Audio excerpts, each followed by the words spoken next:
everybody, and welcome back to BK's Bullets. Today we're going to talk about Hulk by Jeph Loeb, the complete collection, Volume 1.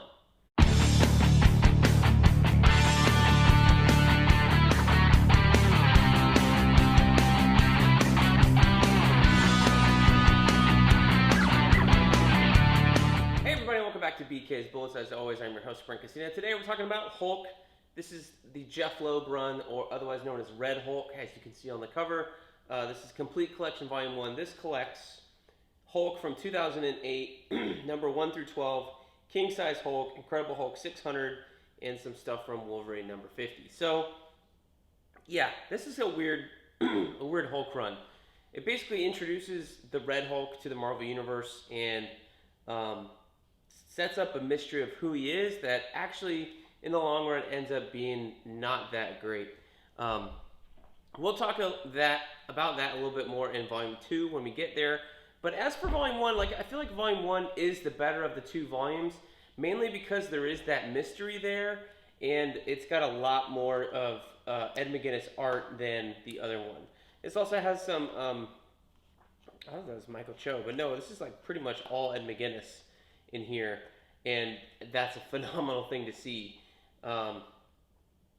Ed McGuinness had done with Jeph Loeb the first couple of issues of Superman Batman back in the day, and then came back for the final couple of issues of that, their run, or not their run, but Jeph Loeb's run, like up through 25. So they've worked together before this, and then they also had a run on Superman. I believe it was the Superman books even before then, in the 2000s era, when you're talking about Superman, City of Tomorrow, those type of books is when that was going on. But as you can't really read those as a complete story because they're more like one and dones, at least that I've read so far. Not really like a complete story. Whereas the Superman Batman run was a complete story arc, like 6 issues there. The Public Enemies run, and then the final one with the Mxyzptlk and Super Bat or whatever, the bizarre version of Batman, things like that. So then they came from there over here to Marvel and did the Hulk miniseries. Or not miniseries, but the Hulk series. What else had he done? I feel like they did... Okay, so then after this, McGuinness goes to do Avengers Extinction. Was that written by Jeph Loeb? I don't believe so. It was. It was written by Jeph Loeb. Anyway. So they kind of like working together, but this is really the book that McGuinness was born to draw.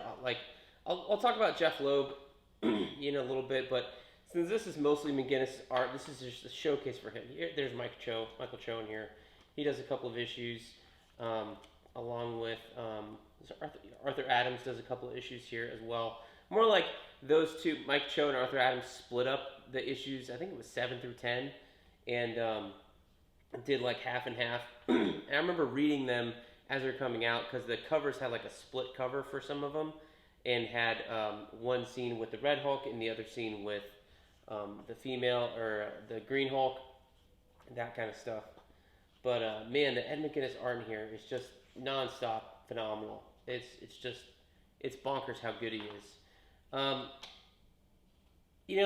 Jeph Loeb is like giving him things to do. He's giving him 2-page spreads like this. They're just all over the place because McGuinness draws these big muscular guys, and in Hulk you have the big muscular guy as the main character. But since this also involves the rest of the Marvel Universe, you have characters like Iron Man, Thor, the other Hulk characters, Doc Samson. Since this was in like the post-Civil War era, you have the Mighty Avengers here with Ares, you have She-Hulk.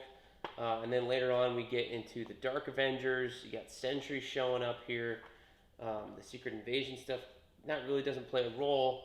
All this kind of takes place after World War Hulk, right? So Banner had been sent off. He goes and has his Planet Hulk adventure. He comes back with a vengeance to Earth for World War Hulk, and then gets all the gamma sucked out of him, and then Hulk number 1 launches with the Red Hulk.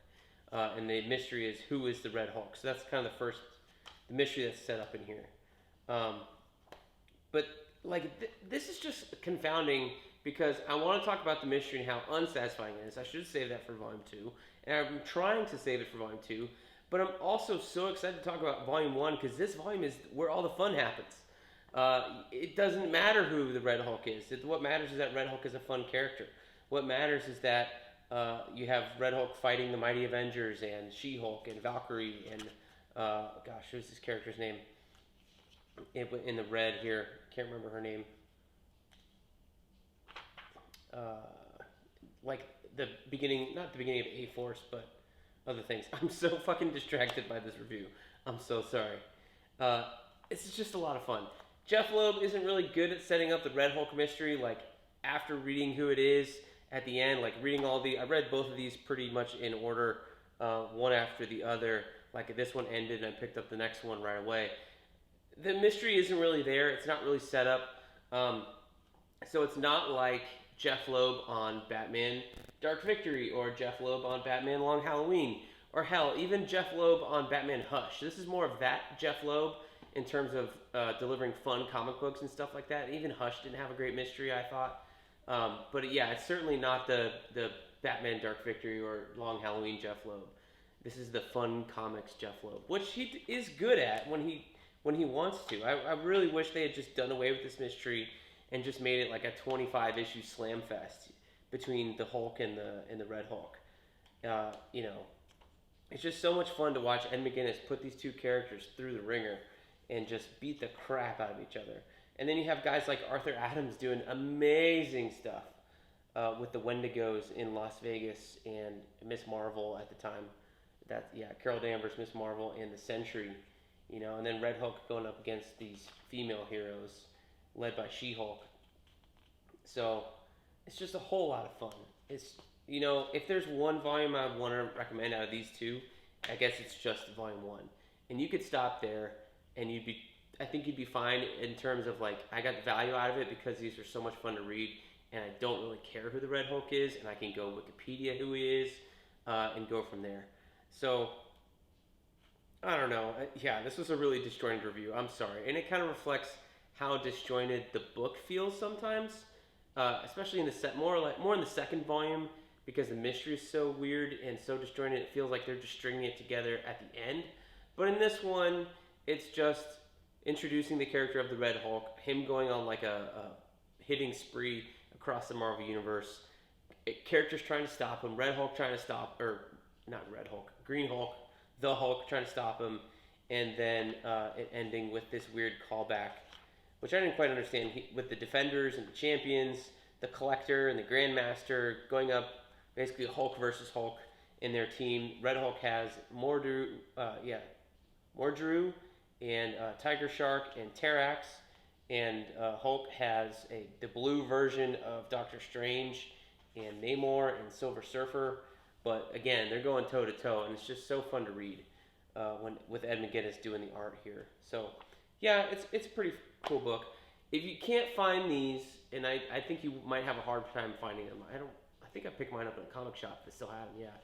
Yeah. They are reprinting this volume as a new Marvel Now or Marvel Modern Epic collection coming out next year.